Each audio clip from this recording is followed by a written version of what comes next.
एक ऐसी कंपनी जिसकी शुरुआत हुई थी ताले बनाने से। हाँ, वही ताले जो हमारे और आपके घरों में यूज होते हैं। और आज के समय में ये कंपनी इस लेवल पे पहुंच गई है कि रिसेंटली जो चंद्रयान 3 मिशन हुआ था उसमें जो इंजीनियरिंग सपोर्ट था वो इसी कंपनी ने दिया था। तो आज के समय में हम लोग बात करने वाले हैं एक ऐसी कंपनी जो कि हमारे और आपके घरों में बहुत बड़ा जगह ले लिया, चाहे वो हमारे और आपके घरों में खुशबू फैलाना हो या फिर हमारे और आपके घरों में सिक्योरिटी सिस्टम्स हो जैसे कि ताले वगैरह, या फिर आपके और हमारे घर में जो अलमीरा रखा रहता है कहीं ना कहीं वो भी गोदरेज का हो सकता है। अगर हमारे और आपके घर में नहीं तो शायद पड़ोसी के घर में भी रखा हुआ हो सकता है। तो आज के वीडियो हम लोग बात करने वाले गोदरेज ग्रुप के बारे में कि किन किन स्ट्रैटेजीज को यूज करके गोदरेज ग्रुप आज के समय में इतने सारे मल्टीपल बिजनेसेस में है। तो वीडियो काफी इंटरेस्टिंग होने वाला है और मैं बता दूं आपको कि ये वीडियो हार्डकोर बिजनेस टॉपिक होने वाला है। तो अगर आप इंटरेस्टेड है बिजनेस में तभी आप इस वीडियो को पूरा एंड तक देखिएगा। अगर आप इंटरेस्टेड नहीं है तो आप वीडियो को यहीं से छोड़ के जा सकते हैं और कोई वीडियो आप देख लीजिए। तो बिना समय गंवाए करते हैं वीडियो की शुरुआत। कहानी शुरू करते हैं शुरुआत से। सबसे पहले हम लोग जान लेते हैं कि गोदरेज ग्रुप का फाउंडेशन कैसे रखा गया था। बिकॉज जब तक आपको फाउंडेशन के बारे में पता नहीं होगा तब तक आप पूरा बिजनेस स्ट्रैटेजी जान के करोगे क्या। तो शुरुआत हुई थी लगभग 1897 के अराउंड। आदेशर गोदरेज जी जो कि पेशे से एक लॉयर थे, उन्होंने शुरुआत किया था गोदरेज ग्रुप का। अब उस टाइम पे प्रॉब्लम क्या थी कि उस टाइम पे चोरी डकैती बहुत ज्यादा होता था। तो इस चीज को प्रिवेंट करने के लिए अच्छे क्वालिटी के ताले चाहिए थे। इस चीज की अपॉर्चुनिटी दिखी आदेशर गोदरेज जी को और इन्होंने अपना पहला सेफ्टी लॉक उस टाइम पे बनाया। सेफ्टी लॉक उस टाइम पे ऐसे हुआ करते थे ना कि अगर एक सेफ्टी लॉक है ना तो आप भी अपना चाबी डाल के उसको ओपन कर सकते हो, मैं भी अपना चाबी डाल के ओपन कर सकता हूं। ये प्रॉब्लम थी, इस चीज को रेक्टिफाई किया आदेशर गोदरेज जी ने और अपना सेफ्टी लॉक लॉन्च किया। उस टाइम पे इनका सेफ्टी लॉक जो था वो हिट हो गया और हिट इस लेवल पे हुआ कि काफी सारे जो बड़े राजमहल हुआ करते थे और भी जो काफी प्रेस्टिजियस जगह हुआ करती थी वहां पे गोदरेज के ताले यूज किए जाने लगे। धीरे धीरे चीजें आगे बढ़ी। 1913 में इन्होंने अपना दूसरा प्रोडक्ट लॉन्च किया जो कि था साबुन। अब साबुन कैसे लॉन्च किया, उस टाइम पे प्रॉब्लम क्या थी कि एनिमल फैट का यूज किया जाता था साबुन बनाने में। तो वहां पे भी इनको ये प्रॉब्लम दिखा तो उसको एनिमल फैट को उन्होंने रिप्लेस किया वेजिटेबल ऑयल के साथ और इंडिया का पहला प्योरली वेजिटेबल ऑयल के साथ साबुन इन्होंने बनाया और वो भी प्रोडक्ट इनका काफी हिट रहा। तो शुरुआत से ही गोदरेज ग्रुप काफी ज्यादा इनोवेशन पे फोकस करता है, कस्टमर सेंट्रिक अप्रोच रखता है और काफी ऐसे स्ट्रैटेजी यूज करता है जिस चीज को यूज करके ये इतने मल्टीपल बिजनेस में डाइवर्सिफाई हो चुका है। रिसेंटली जो फोर्ब्स का लिस्ट आता है हर साल रिचेस्ट फैमिलीज का, तो रिचेस्ट फैमिली का लिस्ट जो 2022 में आया था उसके हिसाब से जो गोदरेज फैमिली है वो इंडिया की 14th रिचेस्ट फैमिली है, जो कि अपने आप में एक बहुत बड़ी चीज है। अगर हम गोदरेज ग्रुप का नेट वर्थ की बात करें तो लगभग $5.2 बिलियन का नेटवर्थ है। साथ ही साथ इनके जो बिजनेसेस है ना वो काफी डाइवर्सिफाइड है, चाहे वो हमारे घरों में खुशबू हो जैसा कि मैंने आपको शुरुआत में बताया, चाहे हमारे घर के ताले हों या फिर हमारे घर में रखी हुई गोदरेज की अलमीरा हो।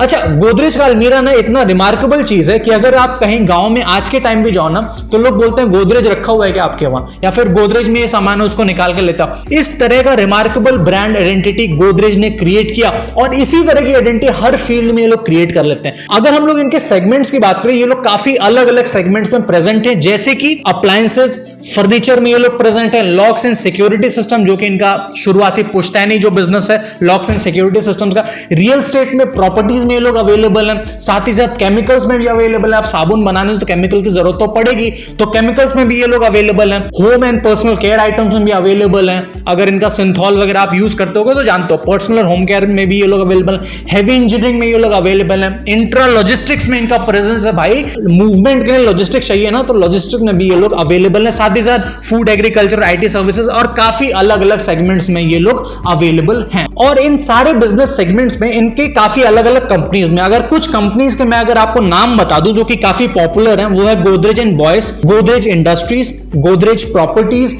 गोदरेज एग्रोवेट जिसमें ये लोग एग्रीकल्चर और फूड में काम करते हैं, गोदरेज कंज्यूमर प्रोडक्ट्स, इसके भी काफी सारे प्रोडक्ट्स हैं जो हमारे और आपके घरों में यूज हुआ करते हैं, गोदरेज इंफोटेक जिसमें ये लोग आईटी सर्विसेज, बीपीओ वगैरह की सर्विसेज ये लोग प्रोवाइड करते हैं, गोदरेज क्वायरबर में ये लोग इंफ्रास्ट्रक्चर, लॉजिस्टिक्स वगैरह ये सारी चीजें प्रोवाइड करते हैं, और गोदरेज कैपिटल जिसमें ये लोग फाइनेंशियल सर्विसेज और भी काफी सारी चीजें प्रोवाइड करते हैं। तो मेन मुद्दा ये है कि भाई देखो, एक आदमी इतने सारे बिजनेसेस कैसे ऑपरेट कर सकता सकता है। और गोदरेज ग्रुप के जो करंट टाइम में जो हमारे हीरो है ना, वो है आदि गोदरेज जी। आदि गोदरेज जी अपने आप में एक रिमार्केबल लीडर है, और इनका जो सोच है, इनका काम करने का तरीका है ना, वो अपने आप में बहुत ही ज्यादा रिमार्केबल है। हम और आप टाटा, बिरला, अंबानी, इन लोग के बारे में बात करते रहते हैं, ये लोग काफी ज्यादा पिक्चर में रहते हैं, बट आदि गोदरेज जी उतना ज्यादा पिक्चर में नहीं रहते हैं। रिसेंटली ये लोग काफी ज्यादा, इनका नाम काफी ज्यादा ट्रेंड में आया है, गोदरेज ग्रुप का काफी ज्यादा नाम ट्रेंड में आया, बिकॉज इनका एक पुश्तैनी जमीन है, उस पर इन लोग का विवाद वगैरह चल रहा है, इस वजह से ये लोग काफी न्यूज में। इसके अलावा ये लोग ज्यादा न्यूज में, लाइमलाइट में नहीं रहते, और मैं गारंटी करता हूं कि आदि गोदरेज जी का नाम तो हम और आप तो अगर यूजुअली देखा जाए तो ज्यादा सुनते नहीं होंगे। तो इसके बावजूद इन्होंने कैसे इतने सारे बिजनेस सेगमेंट्स में डाइवर्सिफाई किया, तो अब हम आ जाते हैं अपने वीडियो के मेन टॉपिक पे कि भाई क्या क्या स्ट्रैटेजीज यूज करता है गोदरेज ग्रुप कि इतने सारे बिजनेस सेगमेंट्स में अवेलेबल है, और जिन बिजनेस सेगमेंट में अवेलेबल है उनमें भी ये मार्केट लीडिंग पोजीशन पे। तो ऐसा तो है नहीं कि किसी भी सेगमेंट में काम कर रहे हैं और कुछ भी चल रहा है, बस जहां पे है मार्केट लीडर है, ठीक है। तो सबसे पहली चीज आती है, काफी ज्यादा इनोवेटिव है, मतलब innovation as the core. Godrej group का जो कोर है ना, वो है इनोवेशन। अगर ये किसी भी सेगमेंट में जाते हैं, ये कोशिश करते हैं कि एग्जिस्टिंग जो प्रोडक्ट है उसको नया बनाया जाए, या फिर उस प्रोडक्ट को रेनोवेट किया जाए, या फिर कुछ नया इनोवेशन पूरी कैटेगरी में लेते आ जाए। अगर मैं आपको एग्जांपल दूं, आप गुड नाइट के बारे में सुने होंगे। गुड नाइट जो कि नॉर्मली हमारे घरों में यूज होता है मच्छर भगाने के लिए। गुड नाइट का फास्ट कार्ड जब इन्होंने लॉन्च किया था, उस टाइम पे ऐसा कोई भी प्रोडक्ट नहीं था। इनका जो फास्ट कार्ड हुआ करता था, वो आप ₹1 का कार्ड लो, जलाओ, 5-10 मिनट में पूरे मच्छर खत्म, 6 घंटे तक आप आराम से सो सकते थे, और 6 घंटे तक इसका इफेक्ट रहता था, उस टाइम पे आपको नींद अपने आप आ जाएगी। तो ये जो प्रोडक्ट था उस टाइम पे रिमार्केबल प्रोडक्ट था, इनोवेटिव प्रोडक्ट था, और ये प्रोडक्ट इतना इनोवेटिव था कि घर घर तक पहुंच चुका था। गांव में आज के समय में इस प्रोडक्ट का काफी ज्यादा डिमांड रहता है। दूसरा, अगर मैं इनोवेटिव प्रोडक्ट की अगर बात करूं, Godrej air pocket. Godrej air pocket लगभग नॉर्मली यूज किया जाता है घरों में, ऑफिसेज वगैरह में यूज किया जाता है। मैं भी अपने ऑफिस में गोदरेज एयर पॉकेट यूज करता हूं। गोदरेज एयर पॉकेट ना, गोदरेज ने जब निकाला उस टाइम पे ये पहला ऐसा प्रोडक्ट था जो कि paper based air freshener Godrej ने एयर के अंदर निकाला। काफी इनोवेटिव प्रोडक्ट, मार्केट में लॉन्च हुआ, मार्केट लीडर बन गया, ठीक है। तीसरा प्रोडक्ट अगर बात की जाए, देखो हैंड वॉशेज हम और आप यूजुअली यूज करते हैं। हैंड वॉशेज अगर 150 ml का हैंड वॉश लिया जाए तो लगभग 70, 80, 90 रुपए का मिलेगा, ठीक है। गोदरेज ने मिस्टर मैजिक निकाला। मिस्टर मैजिक जब लॉन्च हुआ, गोदरेज पॉकेट के नाम से आता है मिस्टर मैजिक, उस टाइम पे लॉन्च है 10 रुपए में। 10 रुपए में पाउडर है, पानी में डालो, अपना आपका हैंड वॉश बन गया, मस्त यूज करो। तो चीप, बेस्ट और innovative product Godrej group launch करता रहता, और ये इनोवेशन जो है ना, इसी वजह से गोदरेज ग्रुप आज के समय में इतने सारे बिजनेसेस, इतने सारे सेगमेंट्स में अवेलेबल है। तो सबसे पहला जो स्ट्रैटेजी वो है B innovative, innovation at its core. अब इसी से आ जाता है हमारा दूसरा पॉइंट, वो है नर्चरिंग कल्चर ऑफ इनोवेशन। देखो, इनोवेटिव प्रोडक्ट लॉन्च करना है, इनोवेशन के साथ काम करना है, और अगर आपको एवरग्रीन इनोवेशन करते रहना अपनी कंपनी में, जिस भी सेगमेंट में जाओ इनोवेट करके जाओ, तो उसके लिए जरूरी है कि आपकी जो कंपनी है, जो भी वर्कफोर्स है, उनमें आप इनोवेशन का कल्चर इंप्लीमेंट कर दीजिए। अगर आप गोदरेज ग्रुप का देखें तो इनके जितने भी इंप्लॉयज हैं, इनका जितना भी वर्कफोर्स है, उसमें ये लोग प्रिफर करते हैं कि अपने एम्प्लॉयज को ये लोग बोलते हैं कि भाई out of the box thinking करो, तुम ऐसे आइडियाज लाओ जिससे कि अगर हम लोग मार्केट में निकालें तो हिट हो जाए। और ये लोग अपने एम्प्लॉयज को, अपने स्टाफ को, अपनी टीम को उतना फ्रीडम देते हैं। आज के टाइम में यूजुअली क्या होता है कि भाई इतना काम दे दिया, अब तुम अपने तरीके से करते रहो, ठीक है। बट गोदरेज ग्रुप ऐसा नहीं करता है। They believe that culture of innovation तो कंपनी के मतलब नस नस में रहना चाहिए। हर एम्प्लॉय को इनोवेटिव होना चाहिए, भले से वो अपना प्रोसेस इनोवेट करे, अपने काम करने के तरीकों को इनोवेट करे, या फिर कुछ भी, बट इनोवेटिव रहना है। तो culture of innovation Godrej group में भर भर के रखा हुआ है, और इसी रीजन की वजह से गोदरेज इतना ज्यादा इनोवेटिव हो पाता है। बिकॉज अगर आपको इनोवेशन करना है तो वैसा वर्कफोर्स आपके पास रहना चाहिए, बिकॉज जब तक वर्कफोर्स नहीं होगा तब तक R&D नहीं होगा, और जब R&D नहीं होगा तो आप इनोवेटिव प्रोडक्ट लॉन्च कैसे करोगे। गोदरेज ग्रुप अपने कल्चर में एक फॉर्मूला यूज करता है, उस फॉर्मूले का नाम है राइड फॉर्मूला। अब राइड बेसिकली है क्या? राइड का अगर मतलब हम लोग देखें तो R से होता है रिसर्च एंड डेवलपमेंट, I का मतलब होता है इनोवेशन, D का मतलब होता है डिजाइन, एंड E का मतलब होता है एक्सपर्टीज। इन चारों चीजों को यूज करके गोदरेज ग्रुप अपने कल्चर में इनोवेशन को इंप्लीमेंट करता है, और जब इनोवेशन को इंप्लीमेंट करता है, इनोवेटिव प्रोडक्ट्स तो अपने आप ही बन ही जाएंगे। तीसरा और जो सबसे इंपॉर्टेंट चीज है, जो कि काफी बिजनेस को करना चाहिए बट हम लोग यूजुअली करते नहीं है, वो ये है कि partnerships and acquisitions, strategic partnership and acquisition. मान लो अगर मुझे एरोस्पेस में, मान लो मेरा बिजनेस है, हम लोग एक पर्टिकुलर सेगमेंट में काम कर रहे हैं, मेरा दिमाग आया कि भाई मुझे एरोस्पेस में भी काम करना है, तो मेरे पास तो एक्सपर्टीज है नहीं ना एरोस्पेस में काम करने का, तो मैं क्या करूंगा कि जो मार्केट लीडर हो गया, फिर जो ऐसी कोई कंपनी जो कि ऑलरेडी एरोस्पेस में काम करती रहेगी, मैं उनके पास जाऊंगा, उनसे बोलूंगा भाई हमें एरोस्पेस में एंटर करना है, इस प्रोडक्ट को हम लोग डेवलप करते हैं, क्या हम लोग मिलके ये प्रोडक्ट बना सकते हैं क्या? तो वहीं से हो जाएगा पार्टनरशिप, और पार्टनरशिप होने के बाद उनका एक्सपर्टीज और हमारे एक्सपर्टीज मिलके एक नया प्रोडक्ट बनाएगा, जिससे कि हम आसानी से उस पर्टिकुलर सेगमेंट में आ जाएंगे। दूसरा होता है एक्विजिशन। एक्विजिशन का मतलब क्या होता है? मान लो आप एक कंपनी हो, मैं एक कंपनी हूं, मैं एक नए फील्ड में काम कर रहा हूं और मेरा काफी अच्छा प्रोडक्ट वगैरह बन चुका है। आप आए, आपने बोला कि मुझे इस सेगमेंट में आना है, आपको मैं एक्वायर कर लेता हूं। एक्वायर करने का मतलब आप जो भी स्टेक वगैरह वो मेरी कंपनी में आप ले लोगे, और जो भी आप जो हमारे प्रोसेसेस, जो हमारे ऑपरेशंस हैं, उन सारी चीजों का कंट्रोल आपके पास चला जाएगा। तो स्ट्रैटेजिक पार्टनरशिप एंड एक्विजिशन पे गोदरेज ग्रुप काफी ज्यादा काम करता है। और एक एग्जांपल अगर मैं दूं, तो जब इन्हें एरोस्पेस फील्ड में एंटर करना था, तो उस टाइम पे इन्होंने रोल्स रॉयस के साथ पार्टनरशिप किया, और पार्टनरशिप करने के बाद से रोल्स रॉयस और गोदरेज ग्रुप ने मिलकर एरो इंजन्स बनाना शुरू किया। एरो इंजन्स एरोप्लेन्स वगैरह में यूज हुआ करते हैं। तो ये एक रिमार्केबल एग्जांपल है पार्टनरशिप और एक्विजिशन का। और अगर आप चाहते हो कि हम लोग पार्टनरशिप एंड एक्विजिशन के ऊपर एक पूरा वीडियो बनाए, तो वो भी आप कमेंट सेक्शन में मेंशन कीजिए, बिकॉज अगर आपको पार्टनरशिप और एक्विजिशन के बारे में पूरा डिटेल में जानना है ना, तो इसके लिए एक सेपरेट वीडियो बनाना तो पड़ेगा ही। तो अगर आपको इस टॉपिक के ऊपर एक सेपरेट वीडियो चाहिए, तो आप उसे कमेंट सेक्शन में मेंशन कीजिए, और हम लोग आगे आने वाले टाइम में हम लोग इसके ऊपर एक डेडिकेटेड वीडियो निकालेंगे। चौथा और जो सबसे इंपॉर्टेंट स्ट्रैटेजी या फिर तरीका है, वो है कस्टमर सेंट्रिक अप्रोच। देखो, अब किसी भी बिजनेस में पैसा कब आएगा? पैसा तब आएगा जब हमारे प्रोडक्ट्स बिकेंगे, और हमारे प्रोडक्ट्स कब बिकेंगे? जब हमारे प्रोडक्ट्स हमारे कस्टमर के खरीदने के लायक होंगे। बिकॉज जब तक हमारा प्रोडक्ट हमारा कस्टमर खरीदेगा नहीं, तब तक हमारे पास रेवेन्यू आएगा नहीं, और जब तक रेवेन्यू नहीं आएगा तब तक हम ग्रो कैसे करेंगे?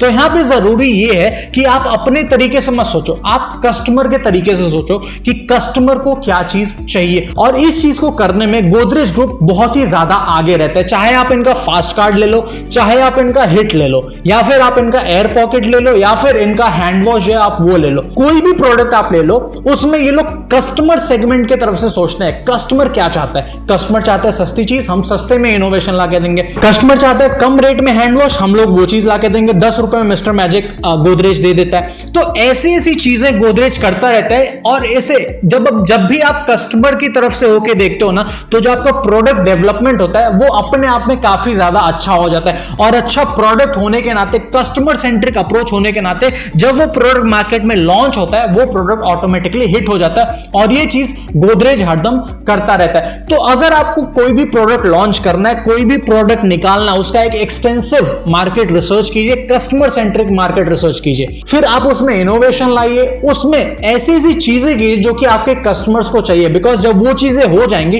प्रोडक्ट अपने आप हिट हो जाएगा। तो customer centric approach Godrej group का एक सबसे इंपॉर्टेंट स्ट्रैटेजी है। देखो, मार्केट समय समय पे ना चेंज होता रहता है, ठीक है? हर समय, हर दिन, हर मोमेंट पे कोई ना कोई नया ब्रांड, कोई ना कोई नई कंपनी आ जाती है। इस समय में जरूरी है कि आप चेंजिंग मार्केट को अडेप्ट कर सकें, मतलब कि adaptability towards changing, towards dynamic market. इस चीज में भी गोदरेज ग्रुप काफी अच्छा काम करता है। जब भी इन्हें लगता है कि मार्केट में इस चीज का डिमांड है, या फिर ये चेंजेस हो रहे हैं मार्केट में, तुरंत गोदरेज ग्रुप उस चीज को अडेप्ट कर लेता है। अगर हम आपको एग्जांपल दें, गोदरेज का जो गुड नाइट का पूरा प्रोडक्ट रेंज है, शुरुआत में कॉइल्स आया करते थे, मस्कीटो कॉइल्स, जिसे कि जला के रखा जाता था और मच्छर उससे भागते थे। गोदरेज ग्रुप को दिखा कि देखो, अब कस्टमर नहीं चाहता कि घरों में धुआं हो, जिसके वजह से उनको काफी सारी दिक्कतें होती थी।